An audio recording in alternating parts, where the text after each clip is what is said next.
Hello everyone, welcome back to another video. Today, this topic is a reason. This topic is about a game that still has yet to die. And this game is called Bee Swarm Simulator. It is still one of the most active played games in all of Roblox. It's a blessing how it has not. It's actually not a blessing. It's more strange how it has not died yet, since it gets very repetitive after a while, and its events are usually none. So, with all that said, comment, like, and subscribe, and here's the real reason why Bee Swarm hasn't died. Bee Swarm is a game about you harvesting pollen to eventually go to your hive to get honey and get new bees, new equips, to get more pollen, to get even more honey, to get even more bees, and to get even different type of rarities of bees until you eventually finish the game, which you have to be pretty much at 0 life if you want to reach the end game. And yeah, the topic that I've stated more than 10 times is that why hasn't Bee Swarm died? Well, it's one simple answer. Its unique pattern and plain bold blandness and almost a not lack of color makes it very interesting to come back to whenever you're bored. And it's just unique features just make it very cool to see. And this game is also mostly played by young kids such as me that pretty much get interested very quickly. And yeah.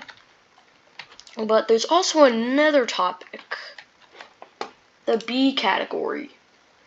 The bee categories is pretty much a category of different type of rarities of bees and different type of bees and their abilities that give you better boosts, and maybe some give you pollen and honey. And there's multiple types of rarities: common, rare, epic, legendary, and mythic, and event bees. But we'll get into event bees later. These 4 rarities being common, rare, epic, and legendary, or these 5 rarities, common, rare, epic, and legendary, and mythic, they all have some unique pattern with them. Commons aren't the best, since there's only 1, but rare bees, they're also not the best, but they still somewhat get the job done. But they actually don't. But rare bees, they're not as common, or actually they're pretty common, and they're not really that rare, per se. Like, yeah. They're not that rare. Epics, they're meh. They're mid, and legendaries. And this is where the interesting part gets in. Legendaries were I think were pretty much the rarest types of bees before mythics came in. Well, obviously. And before mythics, grinding took very, very long. But that was also when people only had like mountaintop field, not 35B zone. Because 35B zone, if I'm correct, was also introduced at the same time that mythic bees were introduced. And let's also talk about the events. Let's talk about the events before we talk about the event bees. Events were pretty much just, well, obviously stuff that you have to get within a limited amount of time. And during these events, you have to either complete certain quests from a bear to finish it and get a new bee, or you could buy it from the ticket camp. An area where you buy mainly event bees for tickets. And this is where the event bees come into play. Event bees are the more better side of legendary bees. Like, I'm talking about like Digital Bee, Gummy Bee, Photon Bee, Tabby Bee, Vicious Bee, just all of the bees. They're all the event bees. They all share a very, very unique trait that's compared to what they look like. Like Crimson Bee works. It gives you a 50% red boost. Combat Bee gives you a 50% gives you blue boost, and combined they give you some extra buffs. I forgot the many buffs that they give you, but I think it's more like just like blue buffs and red buffs coming from, like, a blue buff from Crimson Bee and a red buff from Combat Bee. And there's also Digital Bee, which is the newest type of event bee. He's also one of the best event bees, and definitely amazing if you want to grind easier. He's also very, very good for boosting. As you can see, his glitch, which is his main ability, he can dupe any type of token that you pick up if you pick up his token first. There's a slight chance, though. There's a slight chance that he may dupe any type of token. And yeah, his secondary ability is that he is able to hack the minds of any enemy that is below. He's able to hack the mind of any enemy he's able to hack 3 nearby enemies, and it's +1 every 3 levels. You get 1 more hack second every 3 levels, which is pretty good. And what the hack means is that it pretty much stops the enemy from attacking you or even moving for a couple of seconds. So you can get a little bit more damage on it without the fear of you dying. So this guy has a very, very good sign for combat.